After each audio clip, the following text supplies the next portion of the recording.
Hello and welcome to Omnibros Live. I'm Omnidog. This is my co-host, Comics Guy 101's Lou. Hey, man. How you doing? Hey, how's it going, man? It's Wednesday. It's Wednesday. Holy crap! No, it's Monday night. I just started working today, so I'm a little fried. Oh, you did? Yeah, we just started working today. It's Monday night. Did you work from your house or did you have to go to school? Oh, we're on site, man. We are totally on site, and it's kind of weird because I have all digital classes because my stepfather is considered high risk, and I don't live with my parents, but I see them a lot. So they were kind enough to give me all online courses, but I still have to show up to the campus. It's weird. And do your online courses from campus? Yes, from the actual school. Hey, Gio. Hi, Gio. What's up, nerds? Do you have more resources at school than you would at home? No, not really. I could do all this from home. Sorry, to be honest with that's you. all I got. How are you doing, Gio? Okay, I'm doing pretty well. Sorry, give me a You all right second. there? No, I'm fine. It's just something fell to the ground. Give me a second. Was it your dignity? Maybe. Hey, I meant to compliment you on how fast you got up that review on Chainsaw Man on the channel. On Chainsaw Man, we reviewed it last Thursday on the Manga Collector Show. Then I have to hand it to YouTube for getting that notification to me 4 days later. Yeah, we had Ryley was on with me and Adonis as well, and we had a blast talking about that stuff. Oh, here I thought we talked about Chainsaw Man yesterday in the show, and I thought you went out and reviewed it right away and got it right up. I'm like, man, Gio, he's hustling. Actually, he's dragging its ass. I did read a manga over the weekend and made a video on it as soon as possible. So that part of your statement is true. Okay. Yeah. Beto wants to know, how is Chainsaw Man? Chainsaw Man is fantastic. We reviewed the first volume, which would be like 7 chapters, but I went ahead and I'm up to like chapter 61, 62. So I'm nearly caught up because the series is still ongoing, and it is fabulous. If you like grungy, dirty, kick-ass action with a kooky concept, you're right at home with Chainsaw Man. I don't know if you guys want me to talk more in depth about it because we just started the stream tonight. That's okay. He just wondered how it was. Okay, fair enough. Give him the premise, because I think just tell him what Chainsaw Man looks like. This is a manga for everybody out there. Yeah, Chainsaw Man is basically, in a nutshell, about this world where people fight off devils, and the protagonist is a devil hunter, and he gets transformed into a half-devil chainsaw man, where his hands turn into giant chainsaws, as well as a giant chainsaw coming out of his forehead that he uses to fight off. A chainsaw. He's got like the little protector and everything. Like you could pick up his head and go. Yeah, exactly. So he fights off grotesque Junji Ito-esque looking monsters in this book. It's really gross stuff, but if you like that kind of action, you're gonna like Chainsaw Man. H. McAdams says that sounds super fun. I agree. Yeah, it's a blast, and the art in it is fantastic. If you like action, you're right at home with that series. See if I can find a picture of it. Okay. So let's talk about where you could you find a Chainsaw Man at our sponsor, do you think? Chainsaw Man Volume 1 will be released on in-stock trades the first week of October. You can get the physical manga. To find Chainsaw Man and other fine collected editions, go to instocktrades.com, our sponsor, our awesomely awesome sponsor, where you can get your collected editions up to 50% off. Loyalty discounts add 2% to that. There's a rumor that by the end of the year, decade, we may get the Omnibroslive discount code again. But we know for a fact that at the end of every month, we get that $50 credit at IST gift card to give away to a lucky viewer. That's right, $50. Speaking of $50, if you spend $50 or more on your order in the United States, you get free shipping. Yeah. Fabulous customer service, fabulous packaging. That's InStockTrades.com. Whoa, whoa. Okay. Here's Chainsaw Man. Okay, wait, let me highlight you. Yeah. Okay, yeah, hold it real still. You can see he's got 2 chainsaws coming out of his arms, and then that one in the middle is from his head. Yep. So they fight all kinds of monsters. Some are like zombies, others are like I don't know, demons, giant bats. It's crazy. So yeah. That's awesome. And it's Lionheart's birthday tomorrow. Happy birthday, Lionheart. Happy birthday, Lionheart. Happy birthday. Where are you from? Are you from the UK, Lionheart, or are you from the US? I don't know that I know that. You are very much a loyal viewer, but I don't really know where you're from. He's got great taste in video games. He what? He's got great taste in video games. Oh, what does he like that you like? All the fighting games. He previously sported Darkstalkers and now Street Fighter, 2 of my favorite fighting games. Oh, he's from Boston. Oh. Okay, well, happy birthday, Lionheart. Tomorrow. From Boston. From Boston. 4 more hours. 4 more hours. We could be on for 4 hours.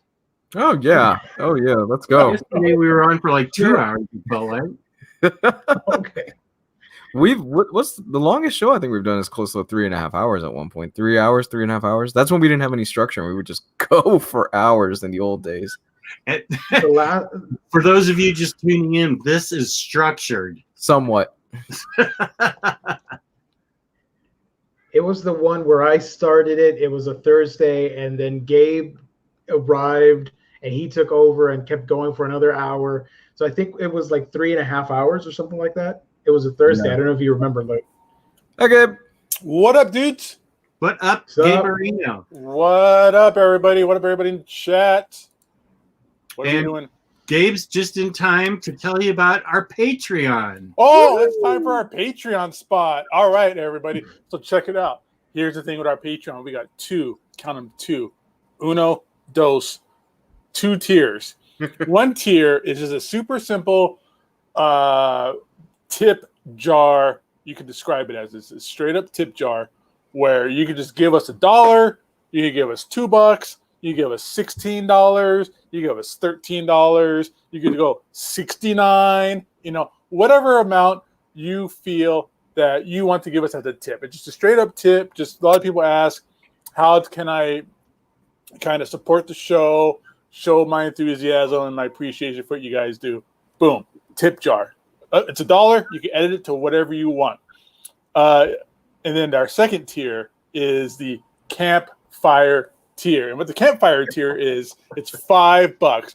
One Abraham Lincoln paper bill gets you into our Patreon. We get you a shout out on our show. So does the tip jar. The tip jar also gets you a shout out on the show. $5 tier, shout out on the show. Once a month, we have a private hangout like this, non-broadcasted private hangout with the OmniBros, your favorite OmniBros, and your not so favorite OmniBros. Together with you, we could hold up to 10 people in the StreamYard. 10 people in the StreamYard. It's basically OmniBros After Dark. A lot of people have always kind of wanted us to do more topical things that we don't want to do on the show because the show has its viewership. The show has a sponsorship. The channel has other members that might not want to be involved in certain controversial topics, questions, personal lives, things like that. But that's what the $5 campfire tier is all about. It's OmniBros After Dark, no holds barred. And eventually, we'll talk about anything you want to talk about. That's right. Anything. And eventually we're going to come up with more ideas to do fun stuff on there. I've been tooling with the idea of maybe watching movies, TV shows. Eventually, like when movie trailers start coming out again, we could do live trailer reactions. We can't really do that on the show because we haven't quite figured out how to show a trailer while talking about it without us getting ripped down off of YouTube. Games, I think I found a way for us to play like Monopoly and Uno, because you got a bunch of Hispanics on here, and we're going to take all the green cards out of Uno. So that's your $5 campfire tier. And we're almost at our first goal. We're at $42 and counting right now at a $50 for our first goal. Our first campfire is actually this Saturday. So this Saturday, 9 p.m. Eastern. That's 6 p.m. Pacific time, and then chop it up wherever you are in your time zone. But we will be doing, you could do, Joe Goose wants to know if we could talk about UFC. You can talk about UFC, whatever it is, man. That's Lou's thing. Lou can talk about it. Yeah, Lou's all about that. So this Saturday, first campfire, 9 p.m., 6 Eastern. Make it happen. You can still join. You can still sign up. All that stuff. 9 p.m. Eastern, 6 p.m. Western. Yes. Nice. Good promo. Very nice. So there we have it. All the stuff you wanted to know about where to get your books, instocktrades.com, and where to give away your extra $5. That's to us at Patreon. And now we can get into the meat of the show, which is hauls, previews, reads, and we might devote 5 minutes to the latest DC news. Oh, is it DC bashing corner day? No. It's just DC reporting. I'm sure it'll turn into DC bashing. Cool. It's from Bleeding Cool, so they've been more right than wrong recently. So I would not bash DC because I want DC to be healthy and thriving and be in good shape. So this is just news reporting. Yes, I think we all agree that if you want. Yeah, I think we all agree that we want to see DC healthy and we want to see them successful, and we like their titles. We just wish they would do better. Yeah.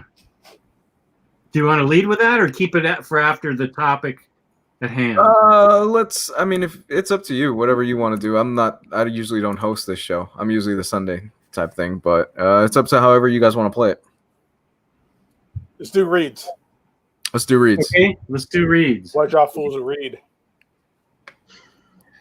I'll go first. I read Donny Cates' Thor run. I read the first 5 issues. Good God, goddamn, that is some really good comics. Oh, you haven't? What is that? Is that God? That's not God Bomb. What's the first one? God King or something? It's the Black Winter, I believe. What it's called? The Coming of the Black Winter, I think is what it is. Holy crap, he is doing again what he always does. If you have not read pretty much everything he's been writing and putting out, you can jump into Thor. But if you have read everything that he has been writing and putting out, you will get so much more, especially if you've read his Silver Surfer Black. He ties that in heavily into so you're not talking about the very first Thor. You're talking about it goes Thor, Lady Thor, right? I'm talking about his new stuff. The Thor. This is past Jason Aaron's run. It's current. It's the current new. Oh, it's Donny Cates. I'm sorry, I totally missed it. Donny Cates' run. Yes, sir. Okay, got it. Donny Cates is the man right now. He is the superstar writer that we haven't had in a long time. It feels like. Yeah, it's Devourer King. Thank you, Jesse Christian in the chat. The first arc is called Devourer King, and dude is. I haven't been this excited for Thor since probably the beginning of Jason Aaron's run, and man, he is. The first 5 issues, if it's anything to go off of, he is promising and he is delivering some fucking amazing stuff. He's adding a lot to the mythos like he always does. He's changing a lot of things. I can't even really talk about the first issue simply because of the fact that the first issue spoils so much as to what is going on and how that plot works out. And there's a big reveal in the first issue that I don't want to give away to anybody. But suffice to say, if you have not been reading Donny Cates' Thor run, I think the first collected edition comes out pretty soon. I'm reading it in singles. You continue to do yourself a disservice. I think it goes without saying, but Donny Cates is probably Marvel's best writer right now, their go-to guy as far as books. And he's not letting us down. I think to me, Al Ewing is like right there. I would put them really close, but Donny Cates' output over the last few years is it's insane. It's been incredible. Al Ewing's Immortal Hulk is a treat and a special thing.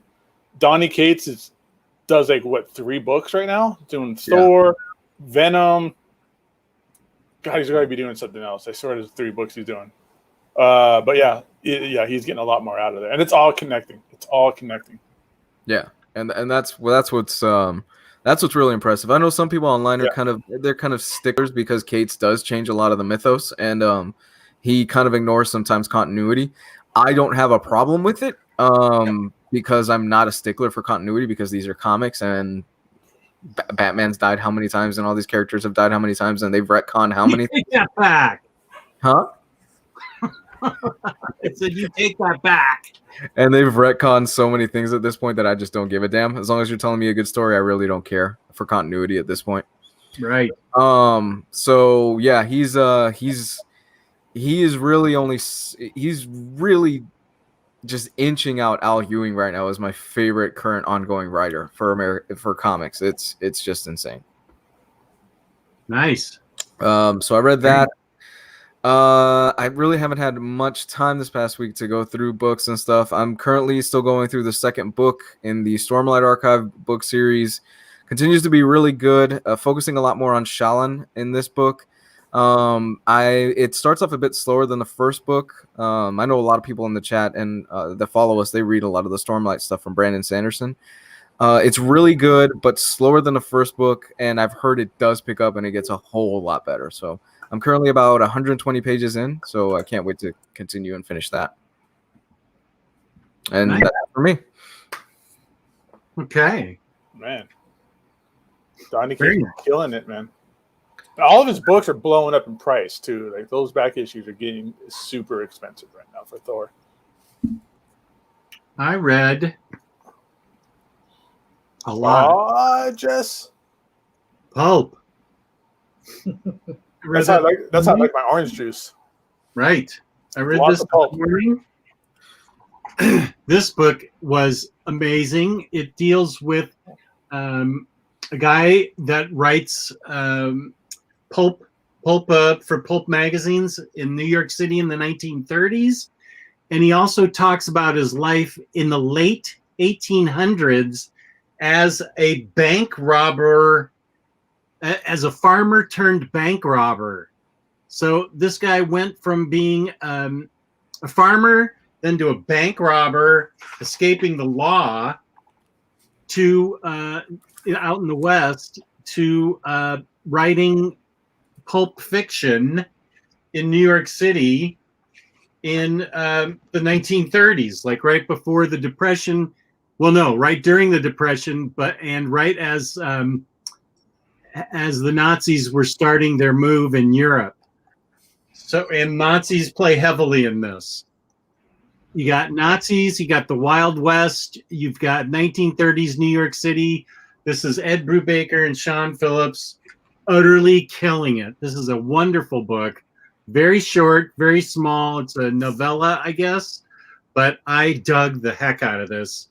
I don't generally give as in-depth the reviews on Monday night as Lou does, because Lou's a better rememberer of things than I am. Thank you, sir. So there's Hope. I read that. I read my first book in the Judge Dredd readathon. Judge Death. He's badass. Yeah. That's an awesome Mike. Is that a Brian Boland cover? I think it's awesome. The whole thing is Brian Boland. Oh, you're gonna super bait me on this, just damn it. It's all Brian Boland, and it features Judge Death's first appearances, the 4 judges' first appearances. Look at that art. It's beautiful. Judge Anderson's first appearance. And it's all written by John Wagner, with fantastic art. But look at this, with fantastic art by Brian Boland and the whole thing. This is when he was just killing it at his peak. And it deals with the first time they meet Judge Death.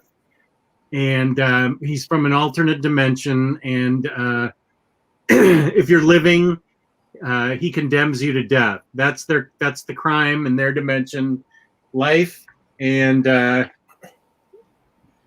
like that. So this is a lot of people know about Judge Dredd. This is my first getting into it. I have a huge stack of books from my readathon, but we are off to a great start. This book was given to me as a gift from Chris Hansen. He is a good guy, and this was a wonderful first book for me to read. What is it called? It is called Judge Dredd, featuring Judge Death. I don't know if it's still in print. I mean, I can give you the ISBN number in our little chat. But this is really cool. It's way oversized. This book's really big, which is really cool. Then we had a Wonder Woman spotlight where a young lady named Madelyn Miles was our guest in Batter Days in the Batcave, and it was all about Wonder Woman. I read the first 3 Greg Rucka trades, and if you haven't read Greg Rucka Wonder Woman, you're a loser, because he is great. I mean, it starts out with the story The Hikatea, which is one of the greatest comic stories ever. Right here it is. Wonder Woman literally puts her foot on Batman's face and gets him to stay on the ground. She is a badass throughout this entire series. Greg Rucka knows how to write women, that's for sure. She is uncompromising and kick-ass and extremely cool throughout the whole book, all 3 volumes. She's even blinded in book 2. She's fighting blind in book 2, and she still kicks ass. Is there any bondage? Well, you can look at the cover of book 3. Oh, man, that's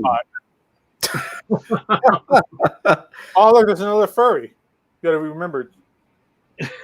It's Cheetah. Furry. Yeah, she is a furry.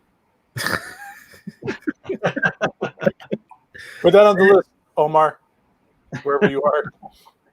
Then I read a great book. I recommend this book to everyone. The Legend of Wonder Woman, Volume 1, Origins.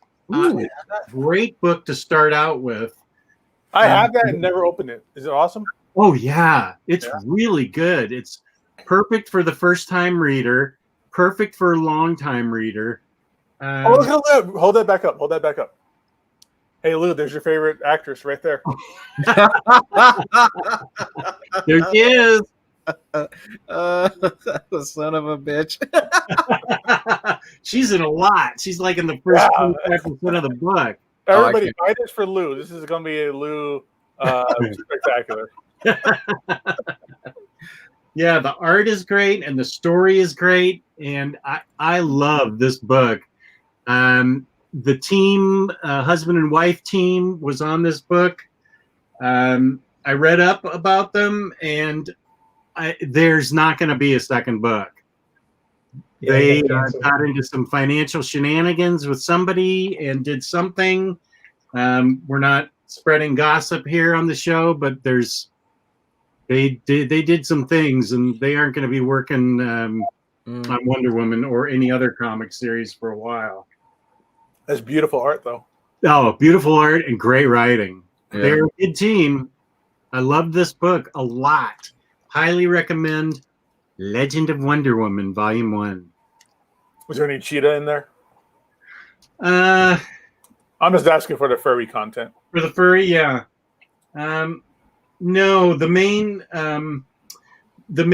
protagonist took place during World War II, and a guy was over there raising German soldiers back from the dead to fight again, and so he was the main protagonist. I don't remember Cheetah at all. There's a lot of Etta Candy. She's funny in this. That's also a cool story. Art. Yeah, the coloring's great. I like the art. Yeah. Etta Candy's a singer in a band that sings big band music, and she's really good in it. Then, Gail Simone's Wonder Woman Omnibus. I've never read any of Gail Simone's Wonder Woman stuff before. This was awesome. You read that in a week? I read this in 3 days. Oh my God damn it, Joe. We're never don't ever read Invincible. Like, let us catch up to like volume 15 first. Oh my God. He's already done with it.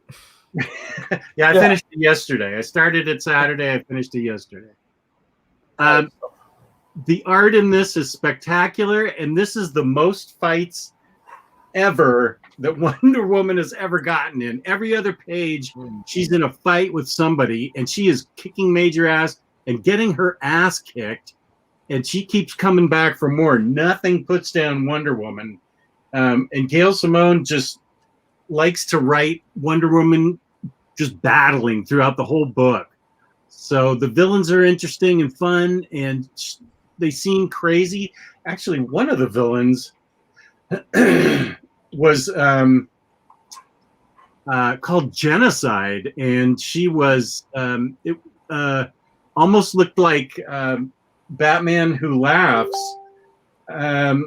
She looked remarkably evil. Here she is. The green one with the red hair, that's Genocide. She's like a combination of Batman Who Laughs and Doomsday. She relentlessly kicks ass and like takes lives, doesn't care. Here's Cheetah. Furry alert. Furry alert. Here's Cheetah. I can't keep this book up much longer, but it is absolutely worth the $75. We all have that problem sooner or later. That's a nice presentation too. I like the cover of that, man. Yeah. This is a great book. I highly recommend it to everybody when it comes back in print. Nice. Who's the artist on that? Sorry? Who was the artist?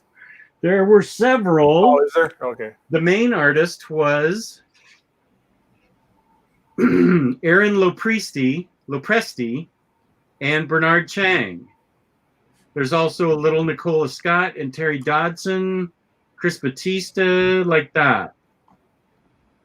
But Aaron Lopresti was the main illustrator. There's some beautiful stuff in there. Sure. Hey, Yeah. Jeff, real quick, who would you say is your definitive Wonder Woman artist? If you had to pick one. Oh, that's hard. That's tough. For me, it's Darwin Cook. Oh, yeah. We talked about him Saturday, about how he made her such a great Amazon. George Perez, off the top of my head. Ooh, Perez is good. Perez is real good. Brian Bolin, at least that one cover he did. Gosh. God, I'm thinking of some of the Golden Age artists. J.G. Jones? I don't know. This whole book, the first Greg Rucka book, is full of fantastic art. And penciled by Linda Medley. I don't even know who that is, and she did it great.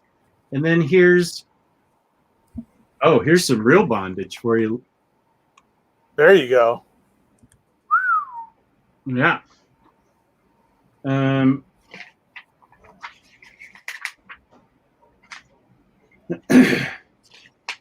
But that is a good question. I don't know.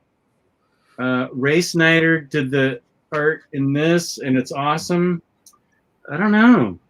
That's a good question. Yeah, because if you look at the history of Wonder Woman, she's had some incredible artists draw her runs, and it's not a few little small artists. It's legendary guys that they've done several runs through her stuff. Even though I wasn't nuts about the time period that he wrote in, it's hard to argue against George Perez. Mm-hmm. I don't own those books, but he is great. So that's what I read. Spencer Greenwood. Our chat isn't, for whatever reason, isn't popping up, at least for me. He asked, "Is New 52 Wonder Woman a good place to start?" Just picked up the first few volumes. I say yes. I loved the New 52 Wonder Woman. I agree with that. Oh, the Brian Azzarello stuff. Yeah, that's hell fun, yeah. too. Yeah. That was And, really good. Cliff Chang on the art. Oh, Yes, Yeah. sir. Yes, sir. Cliff What Chang. time was that comment? Our chat, for whatever reason, isn't working on our side. You have to look at the actual YouTube chat. Oh. Yeah, it stopped. Our chat stopped for whatever reason. Oh, it did. Okay. Mm-hmm. I don't even see like how many people are watching the show. 132 right now. Wow, I don't see it on here. Well, awesome. 132. Thumbs up, fools. You know what to Thank do. you. Yeah, Oh, our, you're right. Get, our get chat's some not working. nipple slap that like button. Yeah, New 52 is a great place to start. Yeah, if you're gonna start, I really recommend you do the New 52 stuff. It's a great place. Brian Azzarello changes the mythos. He introduces a lot of cool stuff, and Cliff Chang draws the ever-loving hell out of that run. Yeah. There's an omnibus out, and then there's also 2 absolutes. I recommend the absolutes because I'm an absolute fan. I agree with that. I prefer absolutes over omnibuses. And I think Wonder Woman New 52 is probably the second is the best New 52 series outside of Snyder Capullo Batman. And All-Star Western. All-Star Western. Ooh. No love. Yes. It's no love, but that thing was fantastic. Yeah, I agree. Oh, an NFL dude picked up Judge Death Cool, man. on the Amazon Marketplace. Thanks for the megabait, Jess. You are welcome. I'm glad you could pick it up. How much did you get it for? Yeah, what'd you pay? Is it expensive? We'll never find out.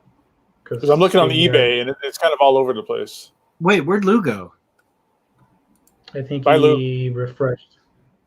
Maybe he refreshed his browser. Oh, okay.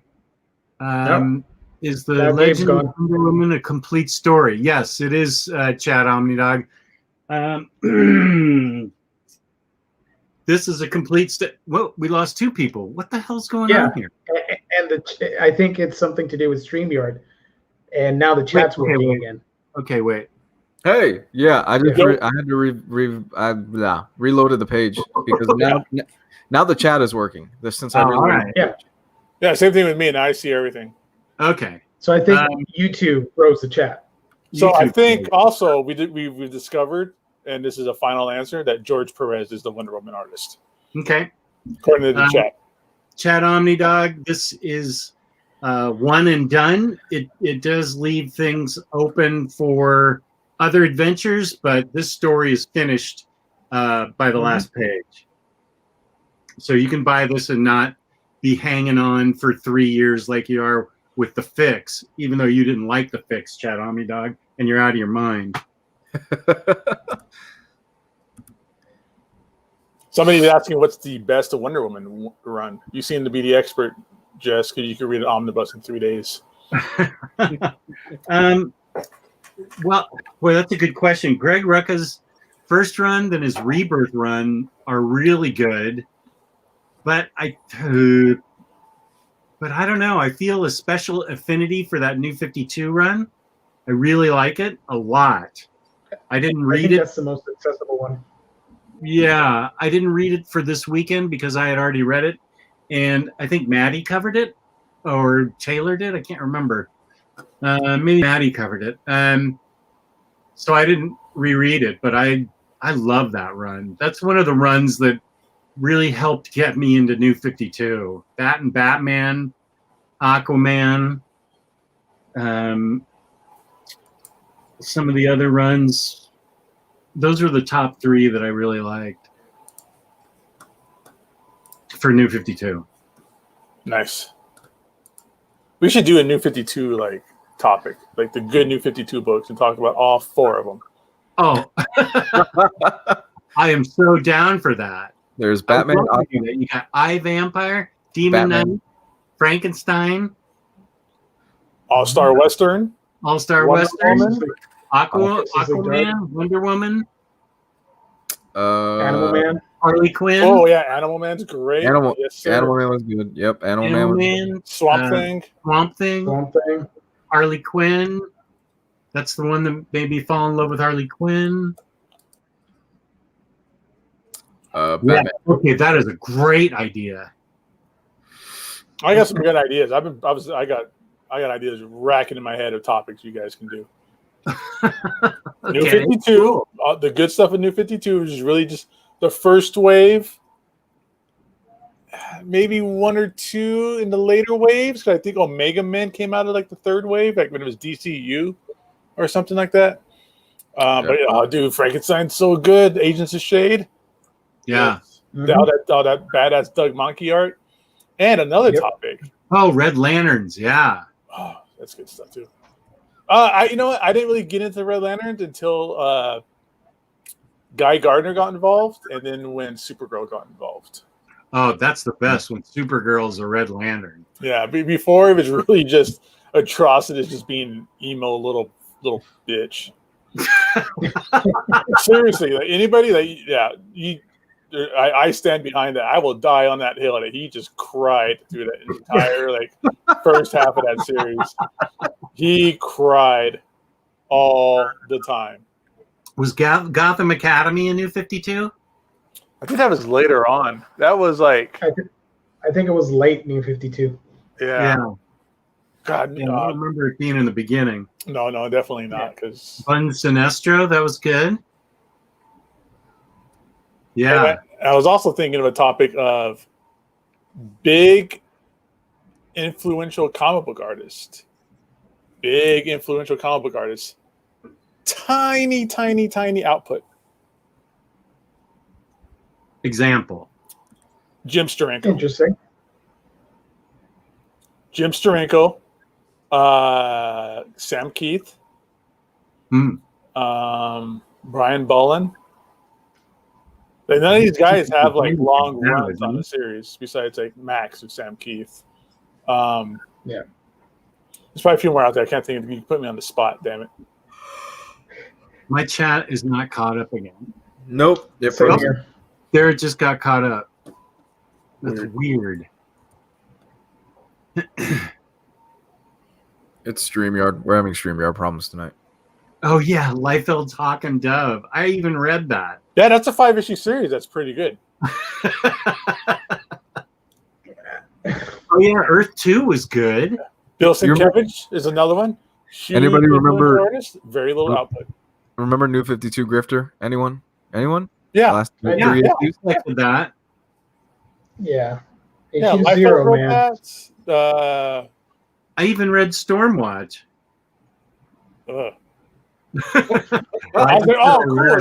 It's Authority. Oh, look. Oh, you get Apollo, and you get Midnighter, and it's really kind of whack.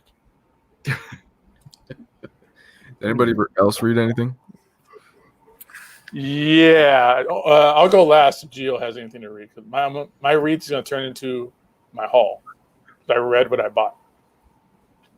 So I'll go quick. Segue that. I can go quick. I read, where is it? I read Magu-chan, God of Destruction, which is a comedy manga series about this girl that finds a hidden jewel in the ocean one day. She thinks it's a precious gem, and it actually chips away and reveals a tiny little jelly monster. And turns out he was sealed in that gem for hundreds and thousands of years, and he was sort of like this kraken-like monster in ancient times. So, being trapped in a jewel, he was reduced in size, but his ego is still inflated. He still thinks himself as the god of destruction, but she doesn't see it that way. It's a comedy series. What flavor of jelly is he?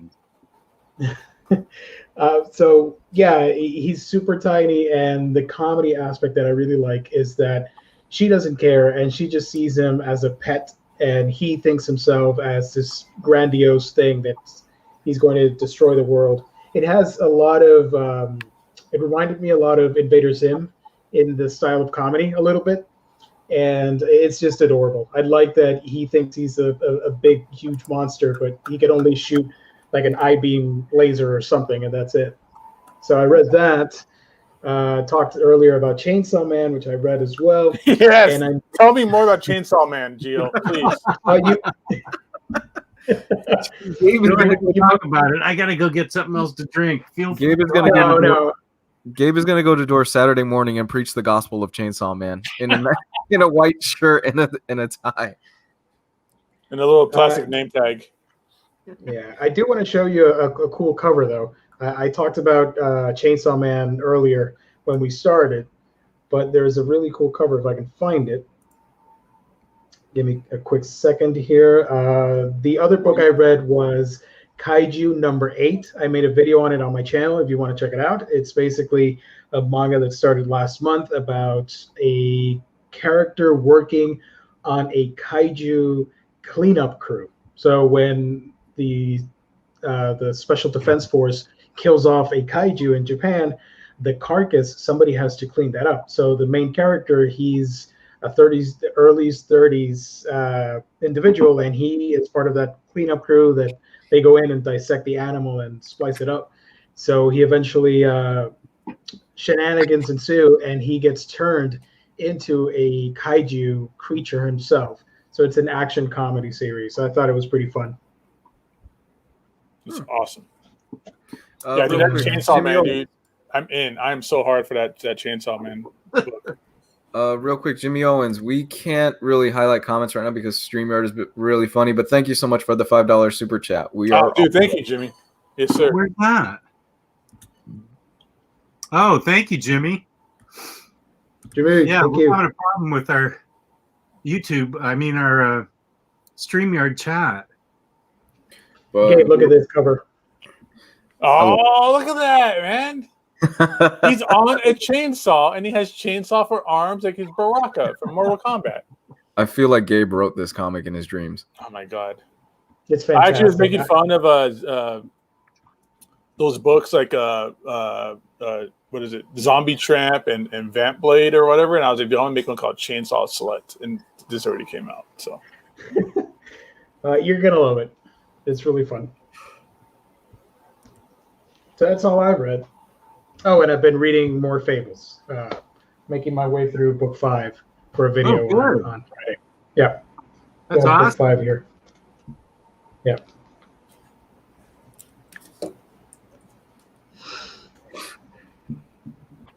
Is that everybody? Gabe?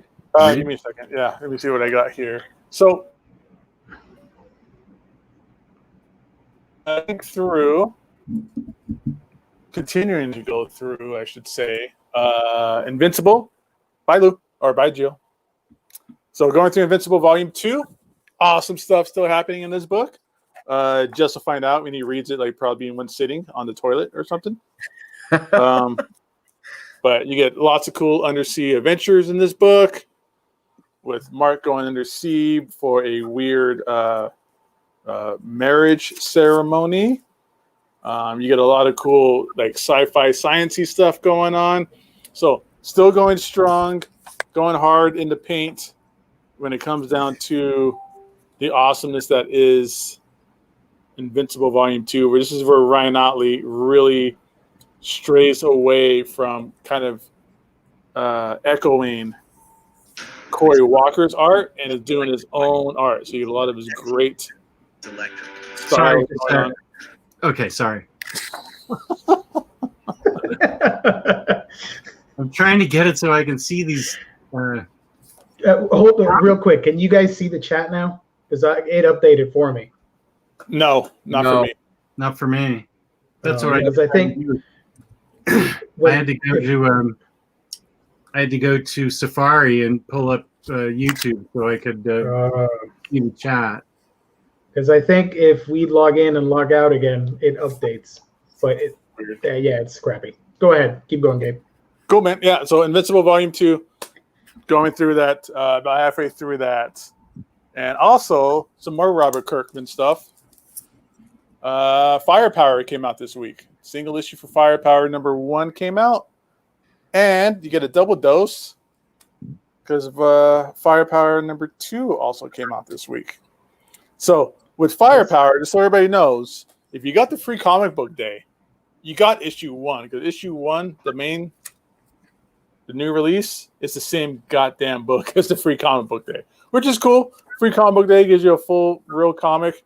What you get in here is you get some sketches, and you get a letters page and cool stuff like that. That's different from the free comic book day, but it's basically the free comic book day book that I showed you guys before, where it was really awesome because at the very end, when we get to the end, you get some cool ninja action hanging out on the ceiling here. And volume number 2 picks up right where that left off, and you get this is all just cool ninja fighting action through this first scene here, where the main character has to fight this band of ninjas in his house as his wife sleeps. He's trying not to wake her up. They knock over a glass of water, and he's trying to beat him up while catching the glass of water and keeping the glass of water from spilling or making noise. So pretty cool stuff. That's about all that happens in this issue so far. It's kind of a slow burn. No pun intended. It's about Firepower. But in good old Robert Kirkman fashion, every issue ends on the cliffhanger. So you're like, all right, I need to see what's going to happen on the next issue. Keep that going. So I'm going to be into it for a while. I haven't picked up single issues in a while. But I enjoy Robert Kirkman stuff for the most part. Well, not for the most part, but I want to pick up something new. And I'm here for the Chris Samney art.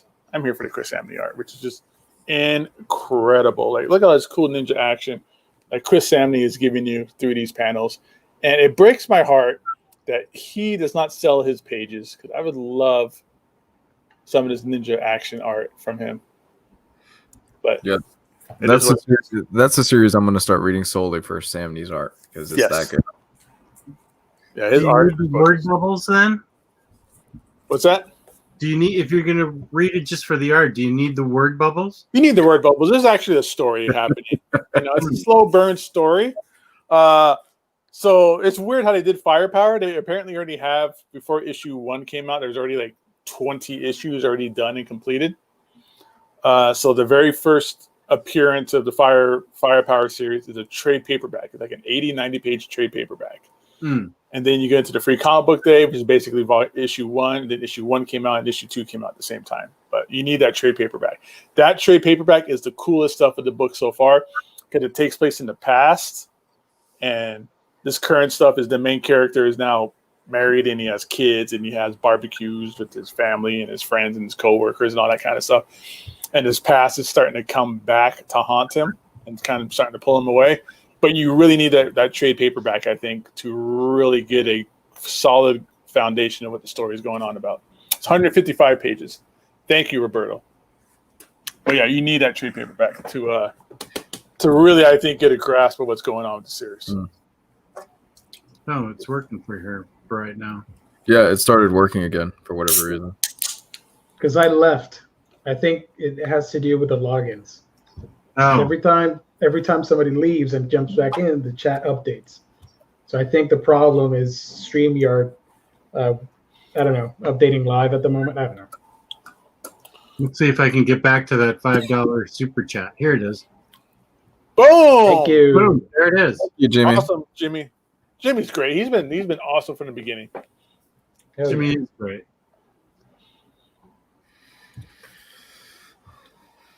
All right, so we got hauls. Hauls next, right? So that was my haul. Also, there was not much in the world of collected editions that caught my eye. So my haul was those Firepower issues. Any other hauls before we talk about DC? Because it got even uglier than what we thought. Oh, really? It's gotten uglier, a lot uglier. Since what we just heard? Yeah, there's been an update on more layoffs. Oh, okay. Well, let me. I hauled. Okay. Let me move this over.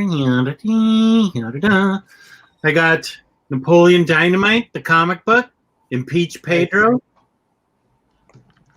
I'm not sure how it's going to work without their voices, but it looks fun. Ooh. Oh, it's our favorite movie, Jess. Right. I was waiting for you to react. Sorry, I was looking at the bloodbath. Oh, I shouldn't call it that. That's really sad. I'm sorry. I take that back. But I was looking at what Lou was talking about. oh, okay. Then I got Superman: City of Tomorrow. This is a big boy. Look at that Joe, or I'm sorry, look at that Ed McGuinness art. Ed McGuinness's Superman is some of the best. He just draws him just. Oh, that's not it there, but okay. just the cover. Look at the cover. That's the guy that eats his protein and just pumping iron. He's just a thick muscle man. The art's really good throughout the book. This is a thick book. I wonder how much DMT Superman does there. Wow. DMT, how dare you? He's going to doing the Toad DMT. Atkins Folklords. Some ayahuasca. In a world of magic and monsters, Ansel is an outsider haunted by visions of well-pressed suits and modern technology. When it comes time for him to declare his quest, Ansel decides to seek out the mysterious folklords, hoping they can explain his visions. Well, Yeah. I did Matt Kent, and it's not his art, it's Matt Smith's art. So that's probably the best of both worlds. This art's really good, and Matt Kent's really good. I'm sure we're going to be reading this on Omnidog and Omnicat. This looks like it would appeal to Kristan too.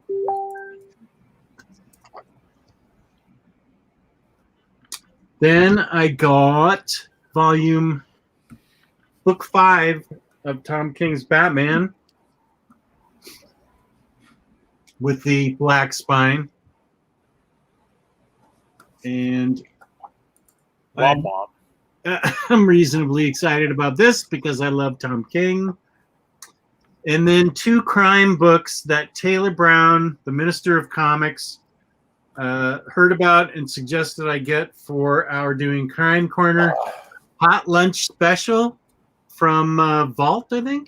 Aftershock. Hot Lunch Special. And Killer Groove.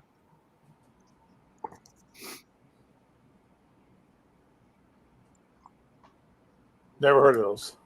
Right. I hadn't either, but he found them and he said he read them both and said they were really good. Is that Doonesbury? Sorry? Looks like Doonesbury right there. It does look like Doonesbury right there. Right over here? Yep, that's it. Good call. Books of Magic, Volume 1, because I didn't ever have it. The Amazing Mary Jane, because I love Mary Jane. And it's by... So do Lou and me. Leah Williams, our gal. Like That's why you like it? yes. By Leah? That's exactly what I was talking about, Jess. Yeah. Yes. Okay, sorry. I wasn't catching that. No. I was doing a bad job.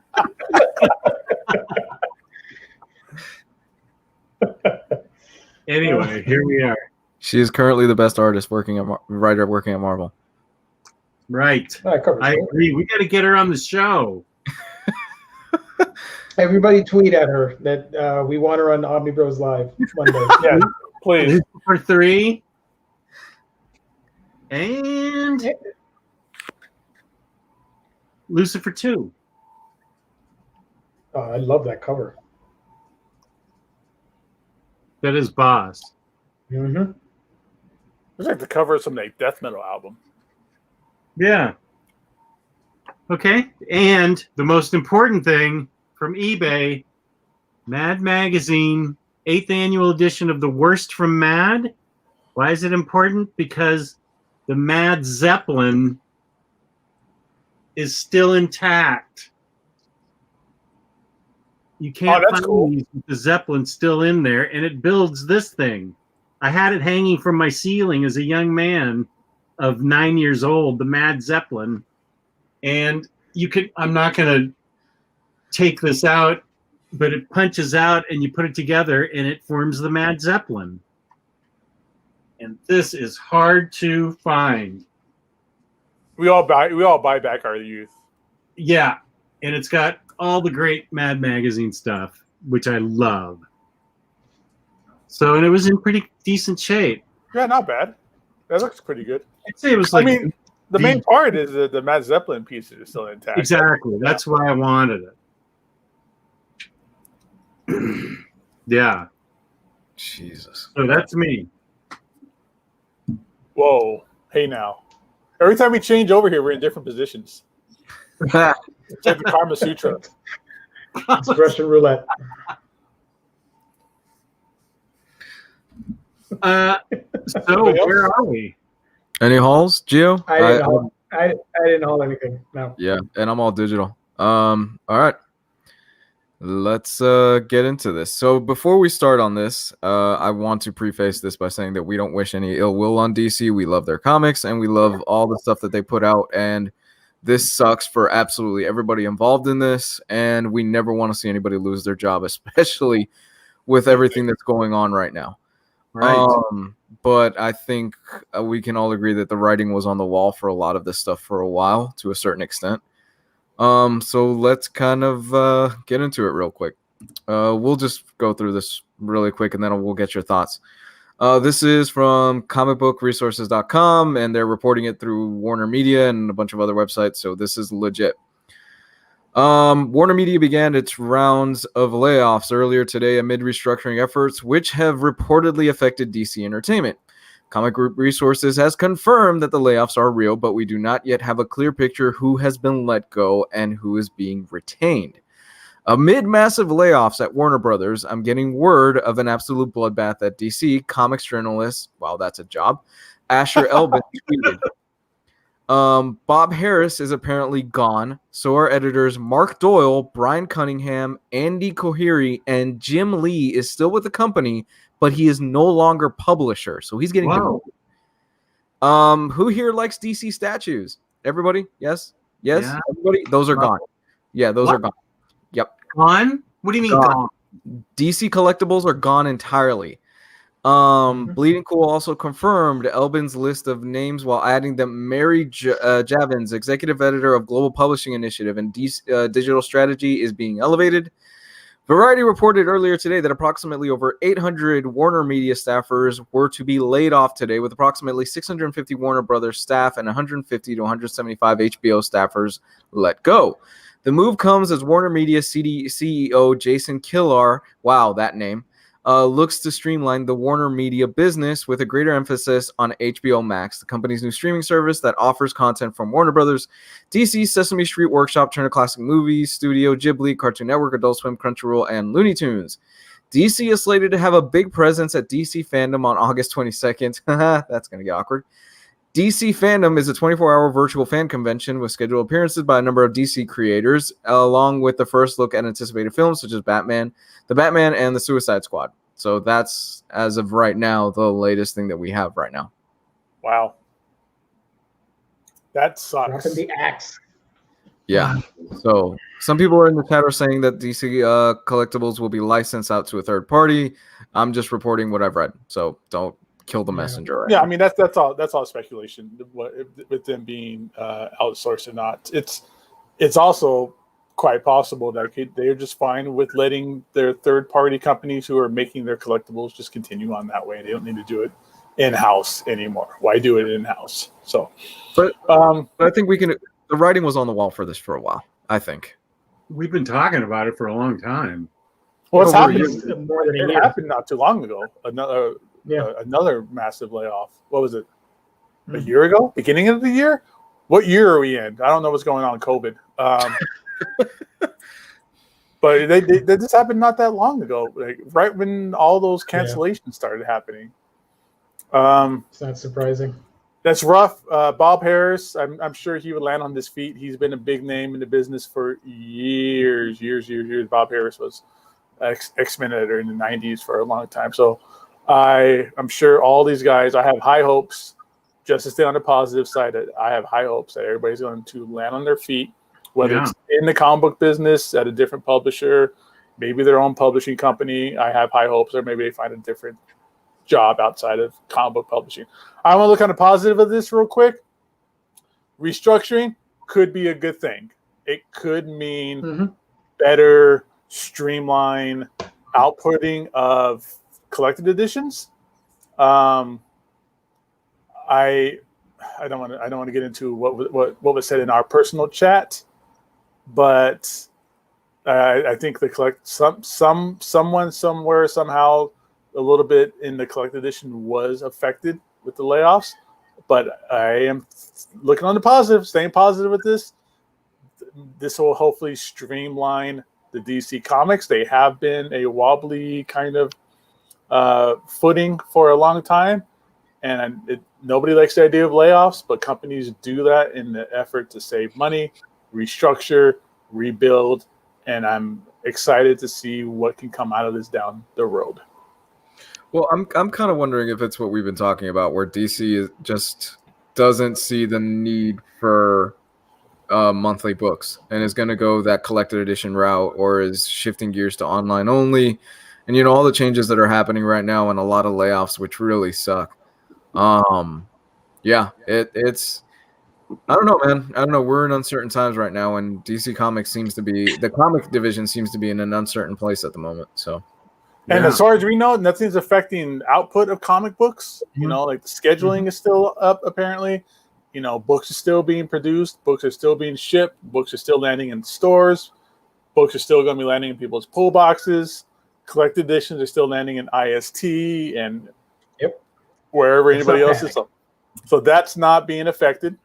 But to like lose speculation, same thing I said at the beginning of the pandemic, that companies need to focus more on where they're outputting their money, how to save money, how to be more efficient with their output. And I still think that floppies is a blood suck and a time suck, and it'd be better off if it was digital and collected editions only.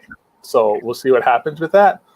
But, you know, I have high hopes that we're going to see a restructuring, even if it's a different world for DC at the end of this. I still see that they're going to survive, and comic books are still going to be around. I agree. It's not panic, because they'll survive. And I see one certain person in the chat right now already predicting the death of comics and stuff. Dude, shut up. We're nowhere near that already. Okay, I find that talk completely stupid, and I'll call it for what it is. I think it's idiotic.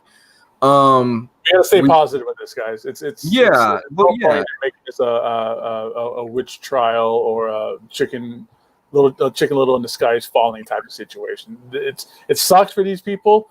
Jim Lee, well, I'm sure he's nowhere near affected. I'm sure he might be heartbroken that he was demoted, but that guy started Image Comics. He can do whatever he wants. He is going to land on his feet with the largest thud or the largest just explosion if he leaves DC. So no big deal on his behalf. Bob Harris, I think, will be good. Some of these other, I don't want to say lower level editors, but, you know, kind of the, you know, your entry level editors and stuff like that might have gotten let loose. It's going to be rough for them. But it's a time where I think, you know, one door closes and another one opens for these people, and I hope for the best. Well, the fact of the matter is that guys like Bob Harris and Jim Lee have been around for so long. Jim Lee could walk away from DC Comics today, start a new publishing line tomorrow, and people would line up out the door to see what he's doing. He'll never be affected, you know. Yeah. So good for him. But it's the lower level guys, you know, the guys that are like us, just your regular normal people with jobs and families. It's going to suck for them, but I hope DC takes care of them, or Warner Brothers does in the form of severance packages or whatever. And unemployment, I hope, is doing better in California in these cities. I hope. But, you know, again, you know, a lot of great things come out of people changing jobs and changing careers. So, see. We'll see. We'll see what happens. I mean, it's still early on. A lot of layoffs are happening. But like you said, Gabe, nothing so far has been delayed as far as monthly releases or anything like that. And I don't expect anything to be delayed. Now, that could change in the next week, and, you know, but so far it seems like everything is going as it is. We'll cross that bridge if and when we get to it. So that comes up, then we can start talking about that and making discussions about that. But yeah, I've been saying it. Comic books and comic book stores are the blockbuster of this generation. It's time for them to make a substantial change and adaptation. And I do think that the form of digital and trade paperbacks, like the manga route, is the way to go. And if what I feel is a perfect utopia in the form of comic books, if that happens, then if that comes out of this, then good. Then this was a good move. Okay. What about the weekly releases? Anybody got anything? Jess, who has the weekly releases this week? Okay. I got previews, and then damn it, let me look it up. I want to give them a shout out. There's another person hit us up in Facebook, put us in Facebook Messenger, and told us about another site where we could find. It's Greg, our boy Greg. I don't give anybody's government names, but Greg, you know who you are, bro. I know he's in the chat. Whatever. Greg Proman. There you are. Everybody still his identity. He hit us up with a link to another site that has the DC releases. So, yeah. There's one blockbuster left in Alaska. Alaska. Great. The guy probably just rents it to himself.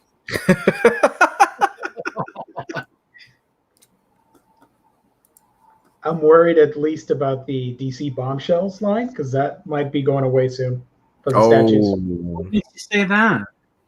Because it's DC Collectibles.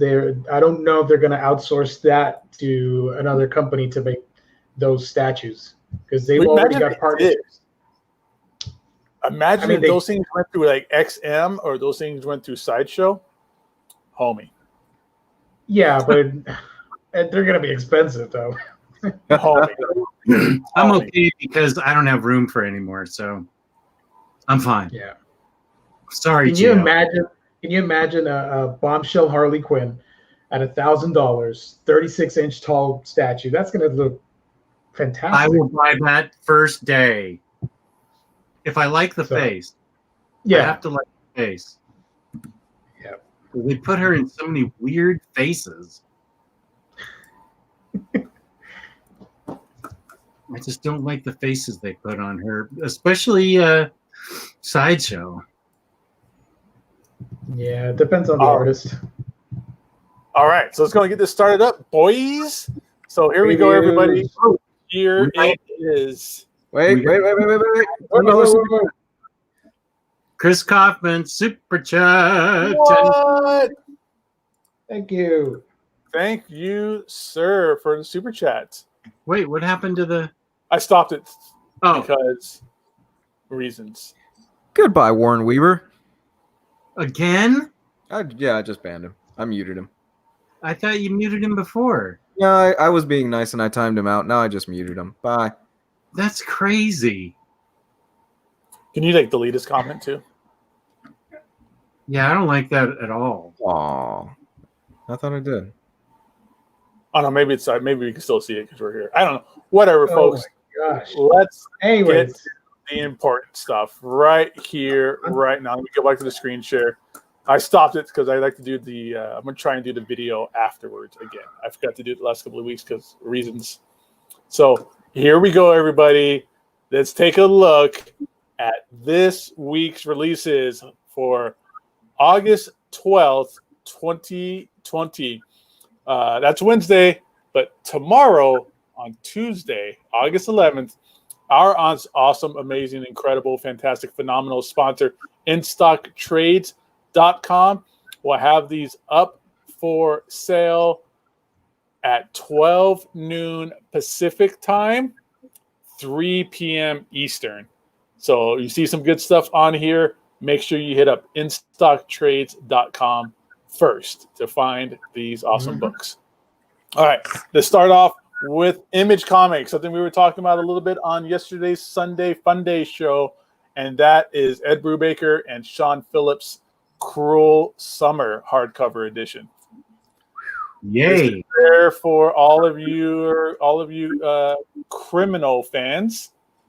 We went through this a little bit yesterday and talked about it. It does collect Criminal number 1 and 15 through 12 in a beautiful new hardback. 5 through 12. Excuse me, 5 through 12.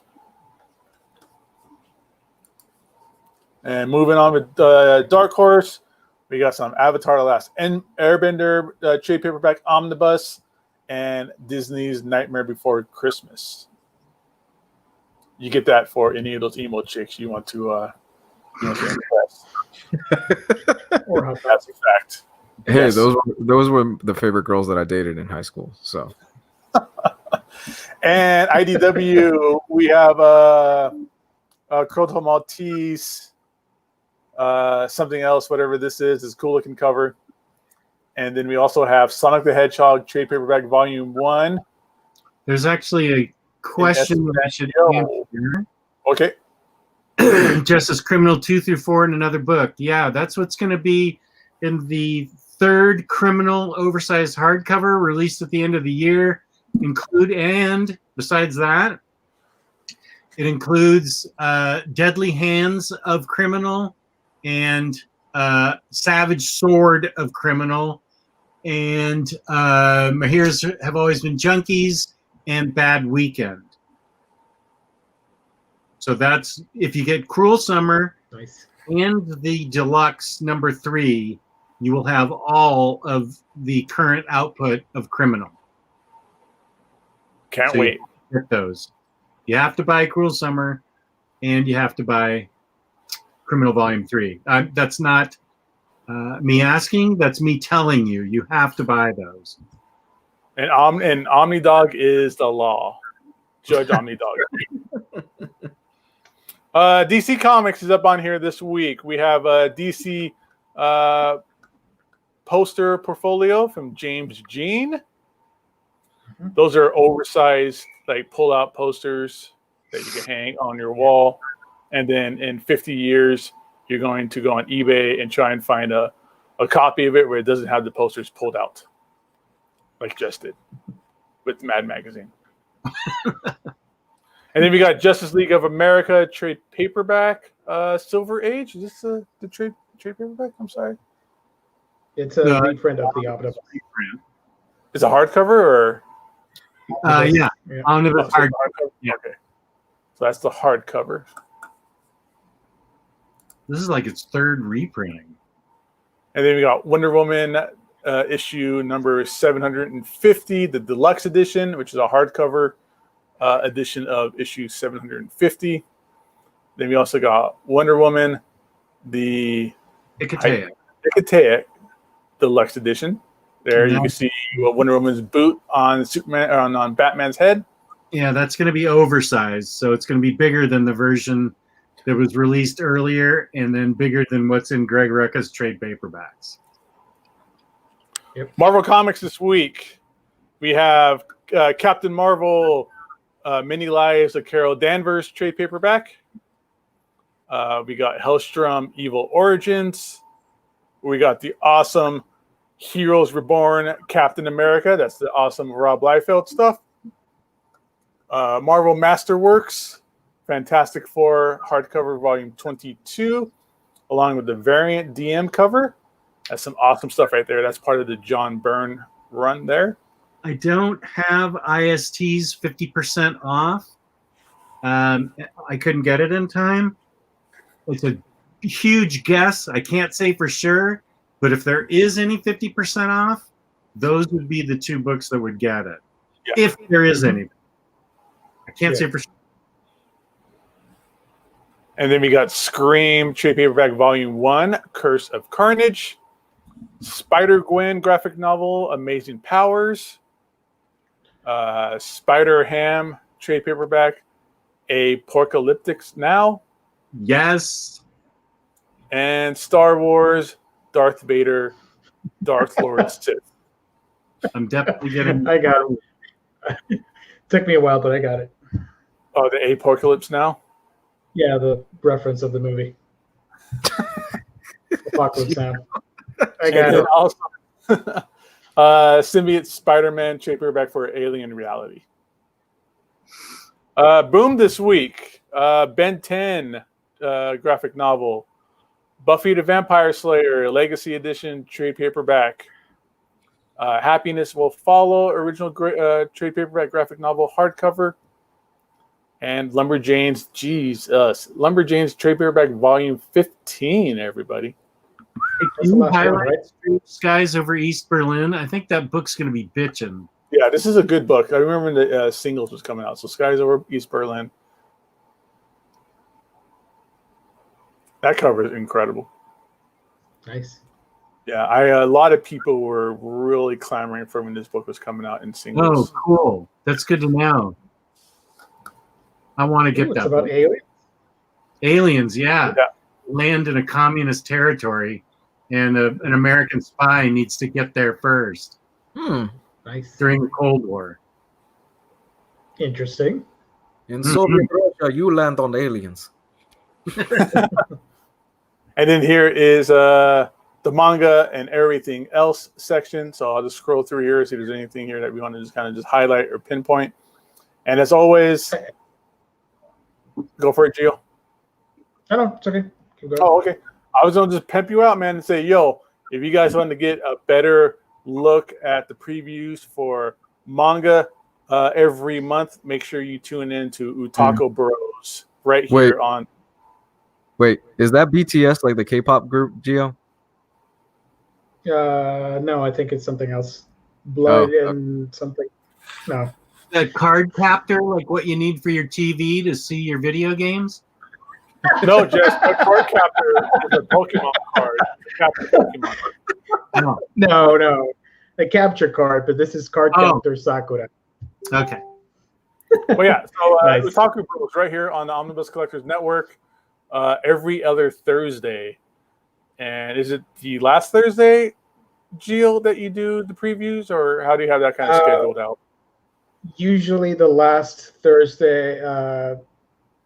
It depends on the week, but yeah, the second show of the month when it comes to the Manga Collector Show, it's about previews. So you can watch the last one that I did with the Fangirlz, and we covered all the August releases. So there's no complaining. There's no need to complain about us going into manga here. So I want to, because look at this.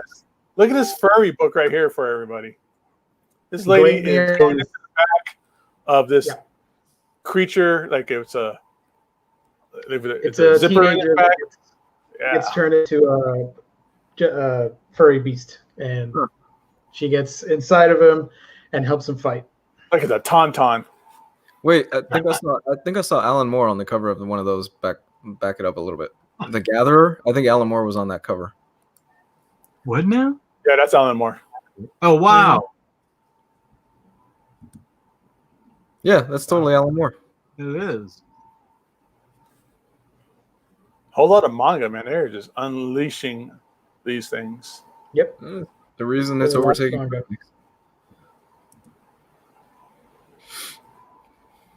I see if there's anything else. There's something here about the Beatles for Jess. Oh, the rock and roll set? What's that about? NBM, they make nice stuff. 3 tomes.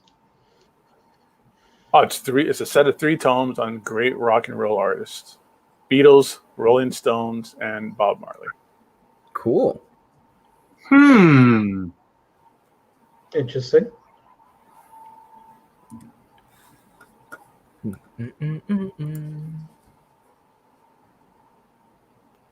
All right, and it looks like that is that, everybody. So yeah, once again, make sure everybody check out the awesome in-stock trades tomorrow for all your awesome ordering needs.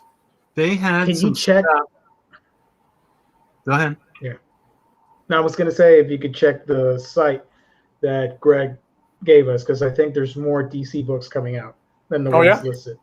Okay, cool. Give me 1 second. Let me get back to because I saw people share. commenting on Green Lantern Earth 1 Volume 2. That's as well. I'm super excited about that. I love Green Lantern Volume 1. Here is USC Comic Distributors. Thank you, Greg.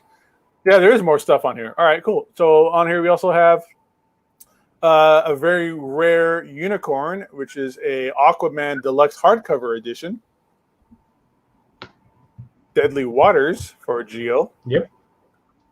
Batman and the Outsiders Volume 2 trade paperback. Here is Green Lantern Earth 1 Volume 2.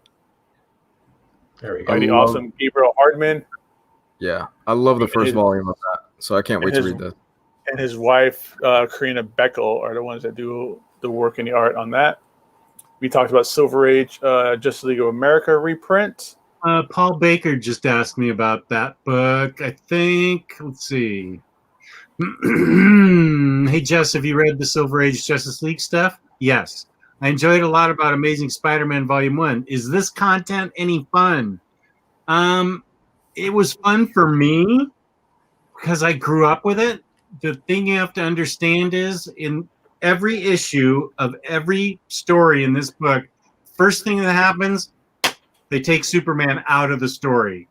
It's like magic or kryptonite or magic kryptonite. Something happens and takes him out of the story because otherwise he's too powerful and the story would be over in 2 pages. So he's taken out of the story, and it's Batman and Green Arrow shooting arrows at whatever creature it is in Wonder Woman.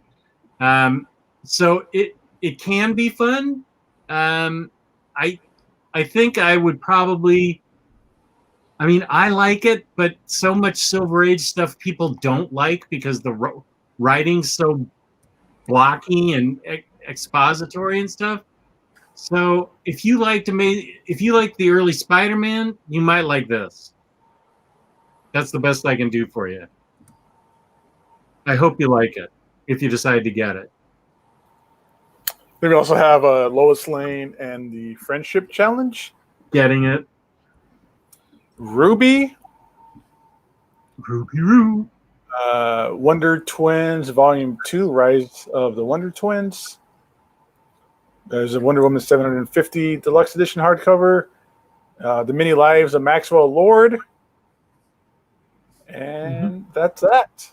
That's it. Cool. Nice. Very nice. Lionheart, the new Aquaman book, fits right in the middle between The Search for Mira and The Death of a Prince. Goes right there in the middle between those 2 books. What Aquaman book? Deadly Waters, the new oversized hardcover that's coming out. When was it? What era was that? Late 70s, early 80s. Ah, okay. It's Jim Apparel art, so you got my attention. Yeah. Ooh. Yeah. When that run ends, we get the 2nd volume of Aquaman with Keith Giffen, if I remember correctly. So, yeah. They need to collect the earlier stuff. We got the tail end of that run. Now we need the earlier stuff in an oversized hardcover. So they match.